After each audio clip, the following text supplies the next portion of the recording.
சமையல் சிலிண்டர் தட்டுப்பாடு காரணமாக விறகடுப்பு வாங்குவதற்கு ஹோட்டல், பேக்கரி, டீக்கடை உரிமையாளர்கள் அலைமோதி வருகின்றனர். இஸ்ரேல், அமெரிக்கா மற்றும் ஈரான் நாடுகளுக்கு இடையே உள்நாட்டு போர் தீவிரமடைந்த நிலையில் நாடு முழுவதும் தற்போது கேஸ் சிலிண்டர் தட்டுப்பாடு ஏற்பட்டிருக்கிறது. இதன் காரணமாக பெங்களூரு உள்ளிட்ட பல்வேறு மாநிலங்களிலும், சென்னை உள்ளிட்ட பல்வேறு ஊர்களிலும் கேஸ் சிலிண்டர் பற்றாக்குறையால் பல்வேறு பிரச்சனைகள் ஏற்பட்டு வருகின்றன. குறிப்பாக வர்த்தக சிலிண்டர்களுக்கு கடுமையான தட்டுப்பாடு ஏற்பட்டுள்ளதால் பல்வேறு மாவட்டங்களில் உணவகங்கள், பேக்கரிகள், டீக்கடைகள் போதிய வர்த்தக சிலிண்டர் இல்லாததால் கடைகளுக்கு விடுமுறை அளிக்கப்பட்டிருக்கிறது. தற்போது அதிநவீன விறகடுப்பு பக்கம் வியாபாரிகள் மற்றும் கடை உரிமையாளர்களுடைய கவனம் திரும்பி இருக்கிறது.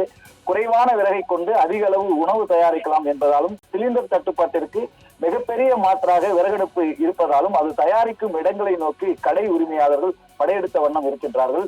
உற்பத்தியை காட்டிலும் அதிக அளவு வாடிக்கையாளர்கள் விறகடுப்புகளை கேட்டு வருவதால் அவர்களுக்கு தேவையான விறகடுப்புகளை கொடுக்க முடியாத நிலைக்கு கூட கடை உரிமையாளர்கள் தள்ளப்பட்டிருக்கின்றனர். பேக்கரி, ஹோட்டல்கள் ஆகியவற்றை நடத்தும் கடை உரிமையாளர்கள் தொடர்பாக கூறும்போது, வர்த்தக சிலிண்டர் தட்டுப்பாடு காரணமாக தொழிலை தொடர்ந்து நடத்த முடியாத நிலை ஏற்பட்டுள்ளதாகவும், அதற்கு மாற்றாக விறகடுப்பு இருக்கும் என்று நினைத்து விறகடுப்பை பயன்படுத்துகின்ற பல்வேறு தரப்பினர் கூறுவதாலும் விறகடுப்பு தயார் செய்யும் தொழிற்சாலைக்கு வருகை தந்துள்ளதாகவும் கூறியிருக்கின்றனர். ஆனால் ஆந்திரா உள்ளிட்ட பல்வேறு மாநிலங்களைச் சேர்ந்தவர்களும் பல்வேறு மாவட்டங்களைச் சேர்ந்தவர்களும் விறகடுப்பை வாங்குவதற்காக தொடர்ந்து வருவதால் கேஸ் சிலிண்டர் தட்டுப்பாடு ஏற்பட்டது போல விறகடுப்பிற்கும் தட்டுப்பாடு ஏற்பட்டுள்ளதாக தெரிவித்திருக்கின்றனர். உணவு தயாரிப்பினுடைய முக்கிய தேவையாக சிலிண்டர் இருப்பதால் அதற்கு மாற்றாக இருக்கின்ற விறகடுப்பை வாங்குவதற்கு நிர்பந்தம் ஏற்பட்டுள்ளதாகவும் அவர்கள் தெரிவித்துள்ளனர்.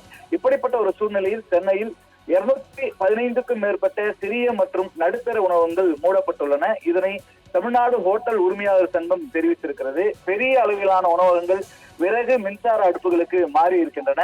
சிலிண்டர் வருகையை பொறுத்து அவ்வப்போது ஹோட்டல்களை திறப்பதும் உணவு வகைகளை கணிசமாக குறைத்து விற்பனையை மேற்கொள்வதுமாக அவர்கள் இருக்கிறார்கள்.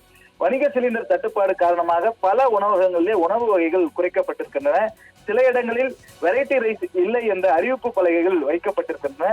உணவகங்கள் தாமதமாக திறக்கப்படுவதோடு 3 குழம்பு வகைகள் மற்றும் 2 சாம்பார் வகைகள், 2 சட்னி வகைகள் வழங்கிய இடங்களில் இப்போது ஒரே ஒரு குழம்பு, சட்னி மட்டுமே வழங்கப்படுவதாக வாடிக்கையாளர்கள் தெரிவித்துள்ளனர்.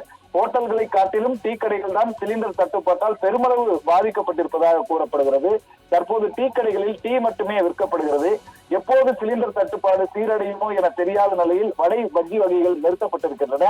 பஜ்ஜிக்காக மிளகாய், வாழைக்காய் ஆகியவற்றை டீ கடைக்காரர்கள் கோயம்பேடு மார்க்கெட்டில் அதிக அளவில் வாங்குவது வழக்கம். தற்போது பஜ்ஜிக்காக வாழைக்காய், மிளகாய் வாங்கிய ஆட்கள் இல்லாததால் கோயம்பேடு மார்க்கெட்டில் அவை தேக்கமடைந்திருப்பதும் குறிப்பிடத்தக்க ஒரு கவனம் பெற்றிருப்பதாக மாறியிருக்கிறது.